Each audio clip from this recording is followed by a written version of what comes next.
On accueille Stéphanie sur l'antenne d'Europe 1 maintenant. Bonsoir Stéphanie. Bonsoir Olivier. Bonsoir. D'où nous appelez-vous Stéphanie? Du département du Nord à Condé-sur-Escaut. D'accord, très bien. Et quel âge avez-vous?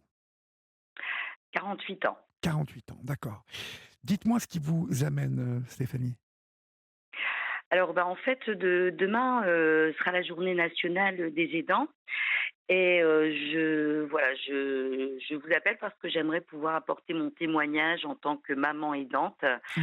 à ce sujet. D'accord. Alors vous êtes la maman d'une enfant ou d'un enfant ou de plusieurs enfants qui sont dans une difficulté? Oui, tout à fait. Donc je suis maman de 2 enfants et donc j'ai ma fille aînée qui a 12 ans. Oui. Et on a eu un parcours, je dirais, très compliqué depuis sa naissance. Mhm. Dès qu'elle a eu 2 ans, en fait, j'ai trouvé que son comportement était inhabituel, hein, et c'était encore plus marqué depuis l'âge de ses 2 ans, beaucoup d'opposition et surtout beaucoup d'hyperactivité. Elle était, comme montée sur ressort sans arrêt, même si elle s'était, éclatée toute la journée, voilà, c'était donc ça me surprenait, d'avoir une enfant qui avait autant d'énergie. D'accord. Donc j'en ai parlé à mon médecin traitant, j'ai fait des recherches sur internet, je connaissais uniquement de nom le TDAH, mais je me suis dit: «Non, elle a un bon vocabulaire, elle a pas de problème d'attention, donc c'est pas dans ce cadre-là». Mais Mais ce qui donc n'a voilà, rien à voir, hein, je crois. Euh, non? oui, voilà, tout à fait, oui, ça n'a rien à voir en Ouais, fait. ouais, ouais. Donc voilà, donc en fait, on a cherché, je l'ai fait suivre par un pédopsychiatre, mais je n'avais jamais de réponse. En fait, on a eu 4 ans d'errance de diagnostic et finalement, elle a eu un diagnostic quand même de TDAH, donc le trouble du déficit de l'attention avec ou sans hyperactivité. Oui. Et là, en l'occurrence, pour ma fille, il y avait de l'hyperactivité. D'accord, il y avait de l'hyperactivité. Donc, euh, euh, le diagnostic a été difficile à obtenir ou vous avez été dans une errance médicale pendant un bon moment? Pendant 4 ans, en fait, déjà avant, je voulais solliciter, mais je ne savais pas comment expliquer, même à mon médecin traitant, ce que je ressentais, Oui, parce qu'il y avait rien de très très très clair, en fait. C'était du ressenti uniquement d'une maman. Et du coup, c'était compliqué. Je savais pas comment lui expliquer, ce qui m'interpellait, en fait. Mais je sentais quelque chose qui était pas normal, mais je ne savais pas le définir. Et puis ensuite, oui, j'en ai reparlé à mon médecin traitant qui m'a dit: «Mais non, votre enfant est tonique, c'est de la viande qui bouge, c'est normal». Je lui disais: «Oui, mais elle a beaucoup d'opposition, elle fait tout tomber, elle est très gauche». Mais bon, je me suis pas sentie, vraiment, comprise finalement. Et puis, c'est vrai qu'on et puis on a certaines difficultés hein, lorsque on a des enfants qui souffrent de ce type de trouble. On a du mal à être perçu, j'ai l'impression, compris, entendu. oui, complètement, parce que c'est toujours du ressenti ou alors on peut s'imaginer que c'est parce que je ne savais pas éduquer correctement ma fille.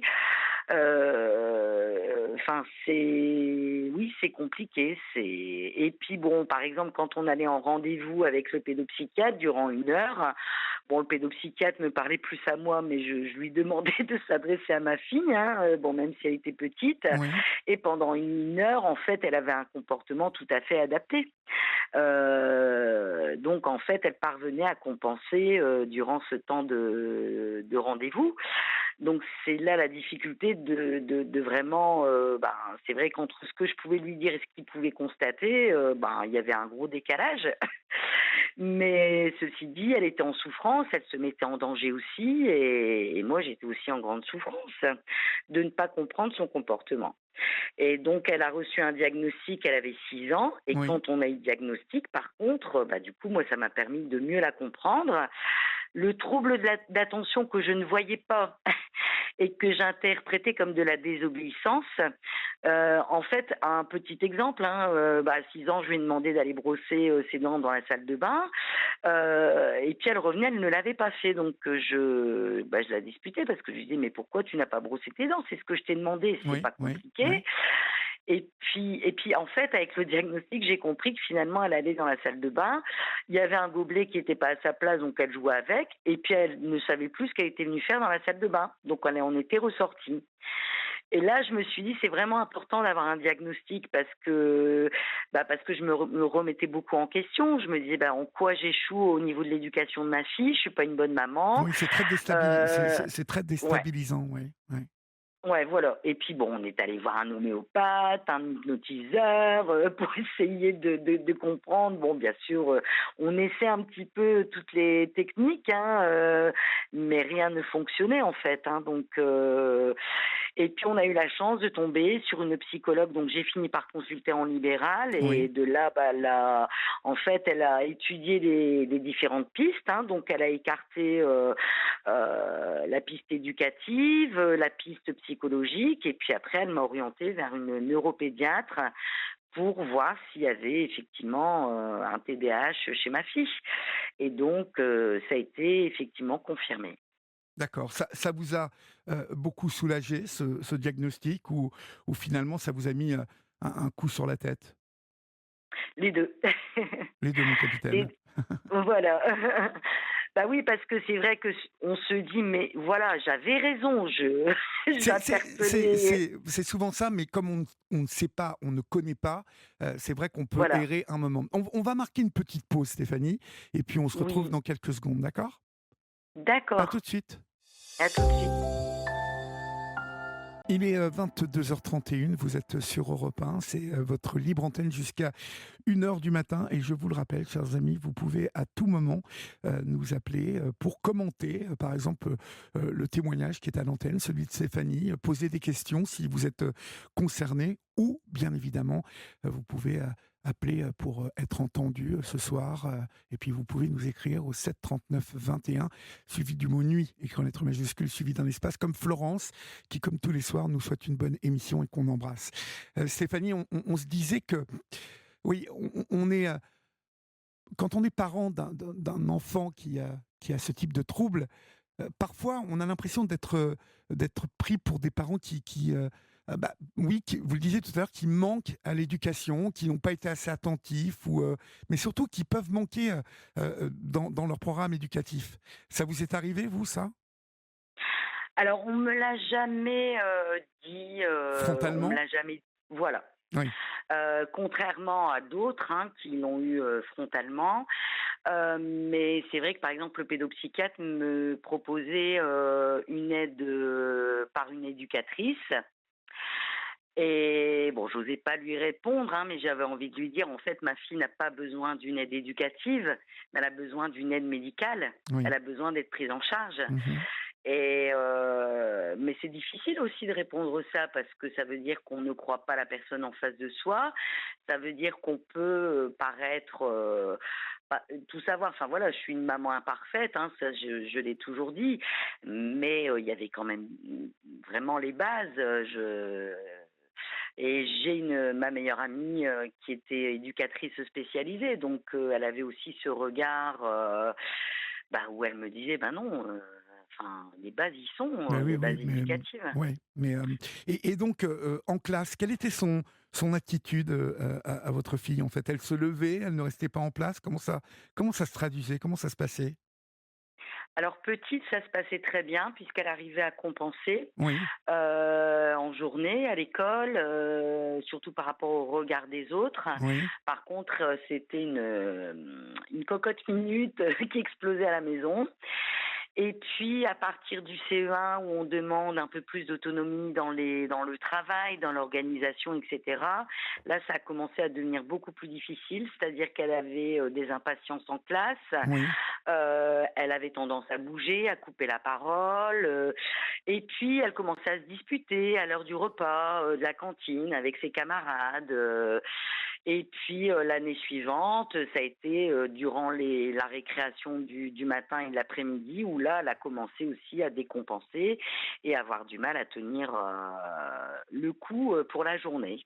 D'accord. Et en fait, quelle décision vous avez pris? Est-ce que vous avez percuté qu'elle avait un problème de concentration, qu'elle fatiguait plus vite que les autres, ou là, vous n'avez toujours pas saisi qu'il y avait un vrai souci? Si, parce que après, étant donné que j'avais un mot dessus, ça m'a permis de faire des recherches. Oui, oui, Donc j'ai eu Internet pour ça, parce que c'est vrai que c'est une mine d'informations. Il y en a à prendre et pas à prendre et à laisser, comme on dit, oui. mais ça m'a beaucoup aidé à mieux la comprendre, tout ce qui était recommandations de la Haute Autorité de Santé, les lectures que je pouvais faire. Du coup, je me suis mieux informée lorsqu'il y a eu le diagnostic. Et là, ça m'a permis de changer l'éducation que je lui donnais, dans le sens où je comprenais mieux ses besoins, en fait. Je comprenais mieux que c'était pas de l'opposition ou de la désobéissance quand elle faisait pas quelque chose, ou que je devais lui répéter 4, 5 fois la même chose. C'est tout simplement que finalement, c'était l'inattention que je n'avais pas vue sans ce diagnostic. Parce qu'elle arrivait à beaucoup masquer les choses, elle avait un très bon vocabulaire, Oui, oui. des capacités intellectuelles, je dirais un petit peu au-dessus de sa tranche d'âge. Par contre, effectivement, elle accusait un retard en fait. Mmh. Et vis-à-vis de Et à vous, côté, par exemple, vis-à-vis de vous, comment se comportait-elle, en fait? J'entends par là, est-ce qu'il y avait un déficit, sentimental, émotionnel? J'entends par là une enfant qui n'était pas spécialement câlin, qui n'avait pas besoin vous voyez, de contact, de caresses. Est-ce qu'elle avait ça? ah non, c'était tout Pas le du tout. contraire. D'accord, C'est tout d'accord. le contraire. Non, non, mais ça aurait Et pu vous encore mettre, sur, aujourd'hui, la bah oui, piste, vous voyez? voilà, oui, oui, oui, oui. Mais non, là, au contraire, c'est toujours un besoin d'attention et d'affection, toujours besoin d'être rassuré. Et puis, ben, un amour énorme. Souvent, en fait, en discutant avec les autres parents, ce sont des enfants qui, je dirais, un terme qui est bien adapté, je trouve, ce sont des enfants attachants. Ouais, je l'avais jamais entendue celle-là, dis Non. donc. Elle est pas mal. Ouais, Ouais. ouais, Attachant. souvent ils ont voilà, ouais, ils sont attachants et chiants. Pardon, mais Mais alors, c'est chiant, à quel niveau? Parce que elle ne filait pas comme vous vouliez en classe? Parce qu'avec vous, ça, à part, ne pas, ranger les choses, les oublier, ce qu'elle était venue faire dans une salle, bon, en f c'était pas bien en fait, grave, mais allez-y, je vous en prie, pardon. en fait, elle me sollicitait sans arrêt. Oui. Elle m'étouffait finalement. C'était toujours maman, maman, toujours venir faire des câlins, toujours, bon alors c'est plaisant, quand on est fatigué, quand on a passé notre journée de travail, c'est compliqué d'avoir un enfant qui sollicite sans arrêt, l'attention, uniquement sur lui, ou qui interprète mal certaines choses, qui peut avoir des difficultés d'habileté sociale avec ses camarades, donc c'est toujours réexpliquer, rassurer. Ben non, c'est pas parce qu'il t'aime pas, c'est parce qu'il aime pas, par exemple, que tu lui fasses des câlins. Donc essaie de lui laisser son espace vital. Enfin, c'est tout des petites choses en fait comme ça qui sont mais mises bout à bout. En fait, c'est vraiment épuisant. Oui, oui. C'est un enfant qui va bouger sans arrêt dans la maison, qui va toujours vouloir sortir, qui va vouloir toujours crier, chanter, parler. C'est sans arrêt en fait, c'est en boucle. C'est le corps qui bouge sans arrêt, c'est la parole qui ne s'arrête jamais. Mmh. Heu, c'est des sollicitations sans arrêt, c'est de la mise en danger, c'est des colères aussi, parce que tout est disproportionné. Quand elle est contente, elle est 10 fois plus contente, je dirais, qu'un enfant ordinaire. Oui. Mais alors quand elle est en colère, c'est le pire jour de sa vie, tout le monde lui en veut, et cetera. Donc il faut aussi aider l'enfant à gérer ses émotions parce Mmh mh. qu'il y Mmh. a des prises en charge, et qui sont vraiment nécessaires et très efficaces. Oui. Mais au quotidien, il faut quand même traiter, je dirais, les crises ou les comportements qui ne sont pas adaptés. Mmh. Voilà, c'est tout le temps être sur le grill, c'est tout le temps essayer de voir au niveau de l'école pour la mise en place d'aménagements scolaires, c'est faire des bilans, accompagner son enfant pour les rééducations, revoir le pédopsychiatre, c'est se poser des questions sur comment je peux faire pour l'aider à gérer son impulsivité. Tiens, quand elle fait des crises, je vais lui acheter un punching ball. Donc voilà, il y a des choses qu'on adapte comme ça à la maison. C'est moi aussi, mon éducation a fait que je faisais mes devoirs à mon bureau, et en fait, pour ma fille, c'était plutôt de réciter quand elle était petite, hein, ses mots de vocabulaire à quatre pattes en dessous de la table.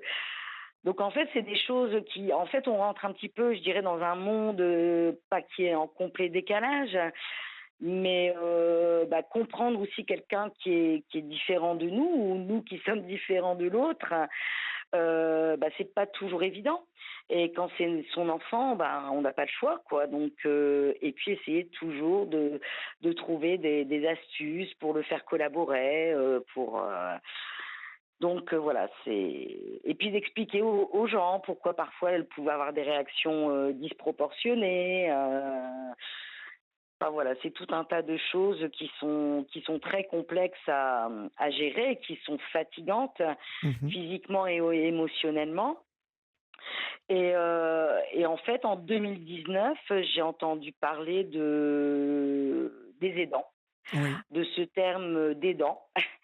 Enfin, je me permets, hein, d'en parler parce que demain c'est la journée nationale, donc je trouve que c'est une chouette initiative de se dire, finalement, parce qu'on se dit, je suis maman, donc en fait je suis maman, mais finalement je suis pas que maman. C'est que je suis son taxi, parce que 3 fois par semaine je peux l'accompagner à ses rééducations. Je suis un petit peu la psychologue des fois, pour essayer de gérer les crises, gérer les émotions, essayer de trouver des astuces. Je passe mon temps en voiture pour aller la conduire à ses 3 activités dans la semaine, parce qu'elle a besoin de se défouler. Enfin, voilà, et c'est vrai que finalement on est fatigué, on est épuisé, puis finalement notre vie Elle elle est tourne vraiment autour de tournée ça. que ouais, voilà, ouais. Oui, oui, oui. Et on est fatigué, parce qu'en plus, Mmh.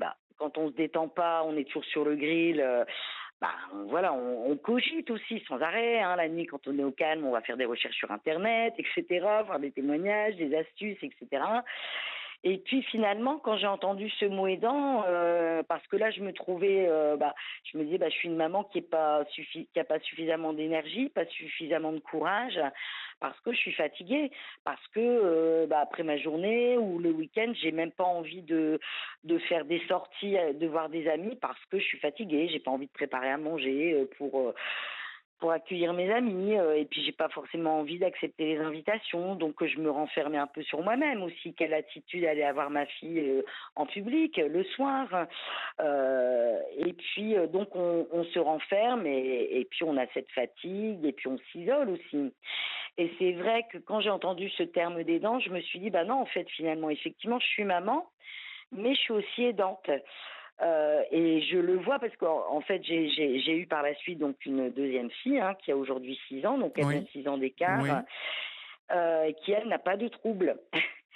Donc, en fait, là, je donne une éducation ordinaire à ma fille plus jeune, et c'est vrai que c'est pas du tout la même charge mentale.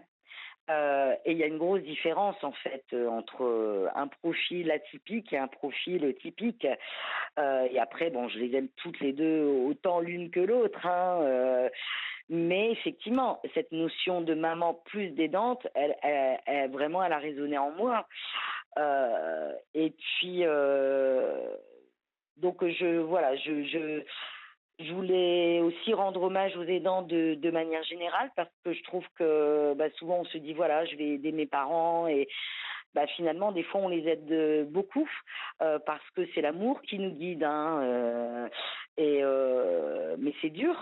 Et je pense que c'est important aussi pour les aidants de pouvoir être entendus, que ce statut d'aidant soit aussi bien reconnu au sein de notre société, parce qu'accompagner un proche, quel qu'il soit, que ce soit un enfant, de manière médicale, sur ses prises en charge, sur son comportement, sur ses troubles, sur les aménagements scolaires, bah, c'est quand même énorme, que ce soit aussi accompagner ses parents, dans la maladie et cetera. Enfin, c'est et finalement, il y a beaucoup, beaucoup de Français qui sont aidants de personnes Bien et sûr, on n'est bien pas sûr. simplement, et voilà, j'ai lu enfin là, actuellement, je suis en train de lire un livre qui est extraordinaire justement sur, bah, la notion d'aidant. C'est un livre de Vincent Valinduc, qui est médecin généraliste c'est, donc voilà, je suis devenue le parent de mes parents et il a une phrase dans son bouquin qui est à peu près, «Aider, c'est aimer» et quelque chose comme ça et ça, je trouve que finalement, c'est ça, quoi, parce que c'est des sacrifices et en même temps, on ne sait pas faire autrement quand on mais tout est amour malgré toute cette souffrance, mais enfin, finalement, l'amour, je dirais qu'il est un peu plus décuplé aussi. On rentre dans des souffrances et en même temps, on voilà, l'amour est très fort et Oui, parce qu'il y a un instinct de protection qui se met en place. Mais on va continuer à parler de ça parce que c'est assez intéressant la position que vous avez là, que vous nous expliquez. Et je vais essayer de vous donner deux, trois petites clés qui peuvent vous aider par la suite, d'accord? d'accord, À tout de suite, merci. Stéphanie. Oui, à tout de suite. Il est 22h47, vous êtes sur Europe 1 et nous sommes ensemble jusqu'à 1h du matin. Stéphanie, il y a quand même, depuis que le diagnostic est posé, je crois que vous avez trouvé aussi quelques solutions, quelques clés. Je vois que il y a l'histoire du vélo bureau. Vous avez parlé de ça à Julia, me semble-t-il. Il y a eu un petit traitement aussi qui a été donné à votre vie. Est-ce que ça n'a pas il y a des choses comme ça qui l'ont canalisé un peu plus? Non, au contraire, là, c'est bah, effectivement, comme ça devenait très compliqué, donc on a commencé les rééducations. En psychomotricité, là, ça a très, très bien enfin, bon, elle a été suivie pendant 4 ans, mais c'est vrai qu'elle qui faisait tout tomber, qui avait du mal à laisser, l'espace vital, je dirais, de l'autre, de manière générale, elle a appris tout ça. Donc déjà, ça s'est beaucoup amélioré. Elle a eu un suivi, psychologique avec des thérapies cognitivo-comportementales, donc pour travailler sur son comportement. Oui. Et effectivement, comme la prise en charge, normalement, elle aurait dû être plus jeune, plus précoce, mais donc du coup, effectivement, ça devenait très compliqué en classe et non pas pour ses résultats, mais par rapport à son agitation, par rapport à ses interactions sociales. Et là, effectivement, on a réfléchi avec le pédopsychiatre qui nous l'a proposé de mettre en place le traitement médicamenteux et Est-ce que c'est ça a vrai que ça amélioré les nous a choses, beaucoup ça? aidés. Oui? Ah oui, très, Qu'est-ce que ouais. ça a amélioré? Parce que vous savez qu'il y a pas mal de parents qui sont, opposés, hein, puisqu'il y a 2 écoles, Ouais. hein, en psychiatrie.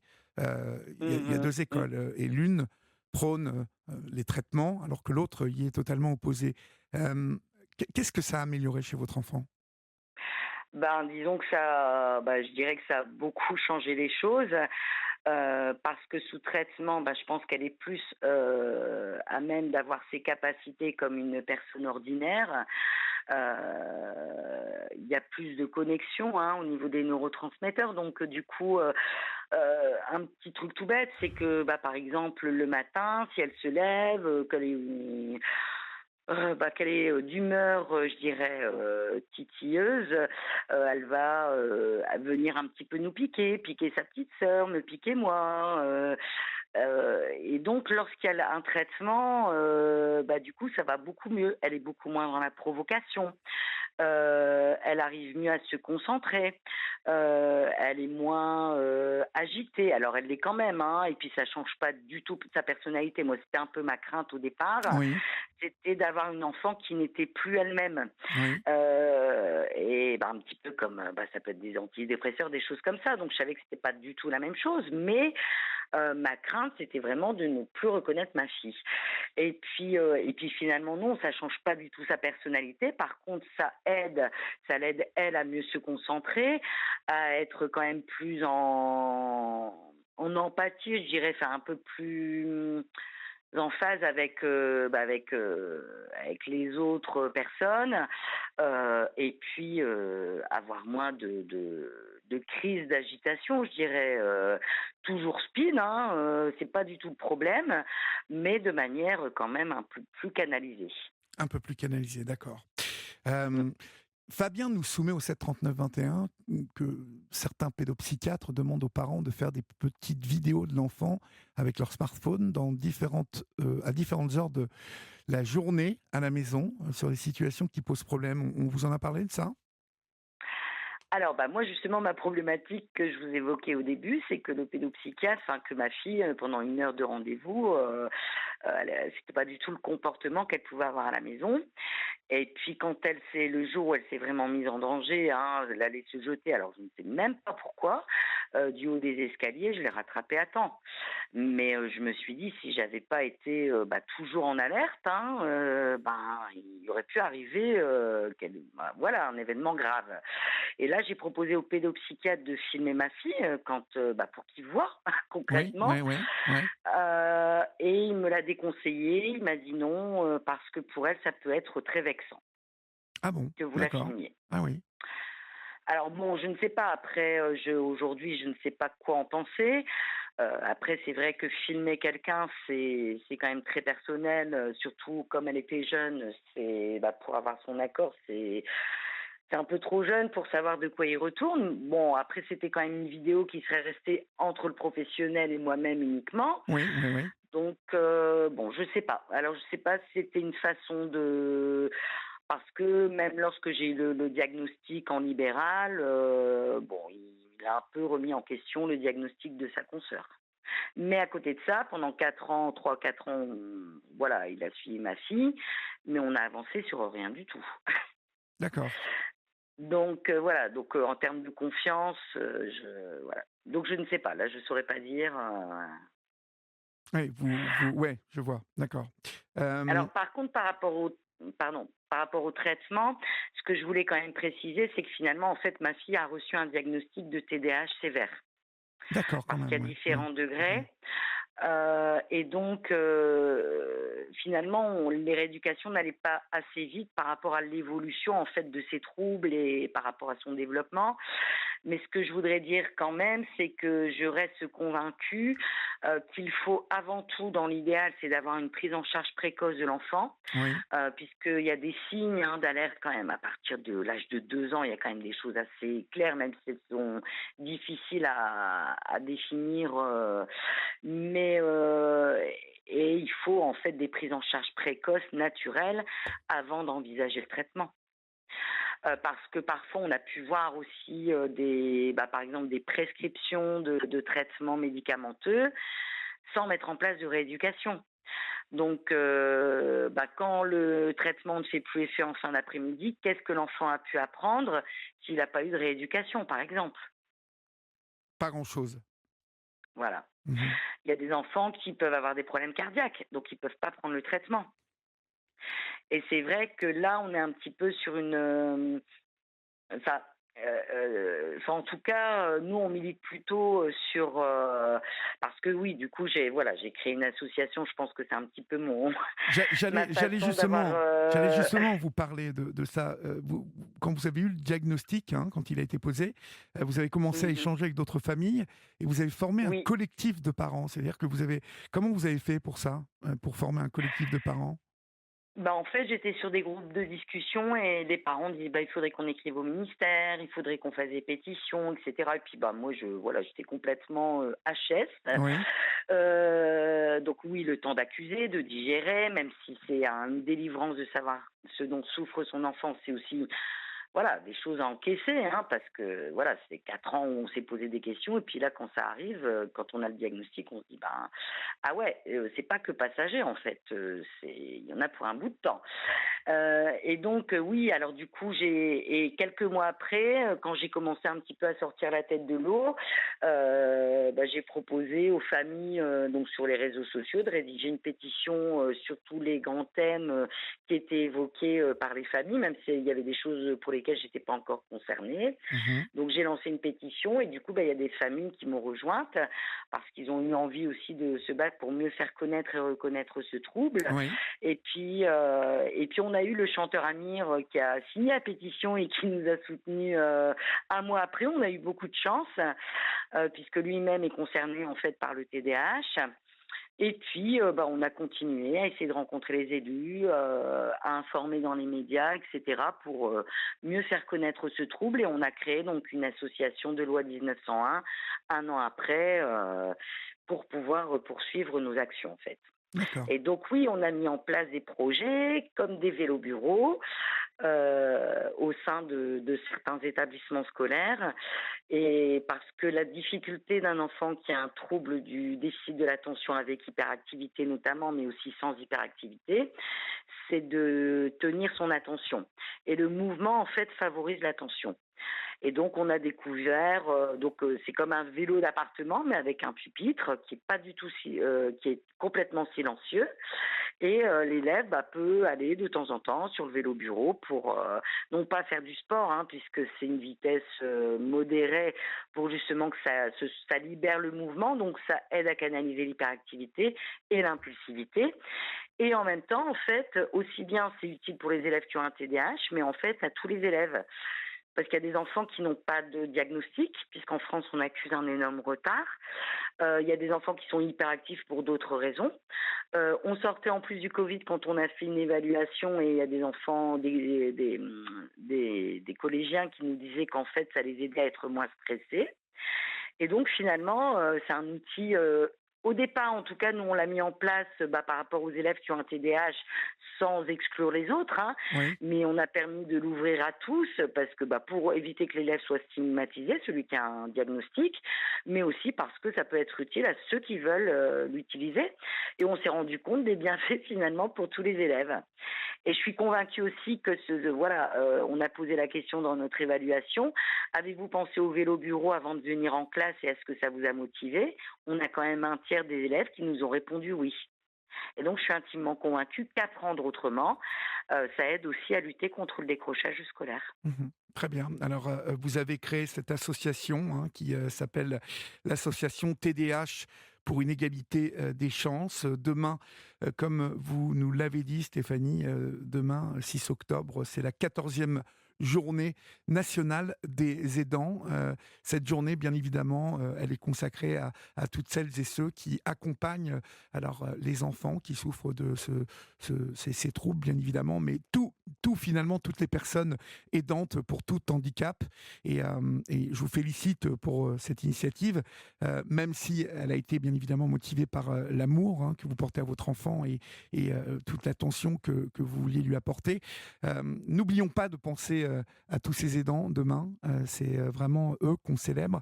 Et puis, je vous remercie beaucoup, Stéphanie, pour votre témoignage ce soir sur l'antenne d'Europe 1. Bravo et puis bonne chance à vous.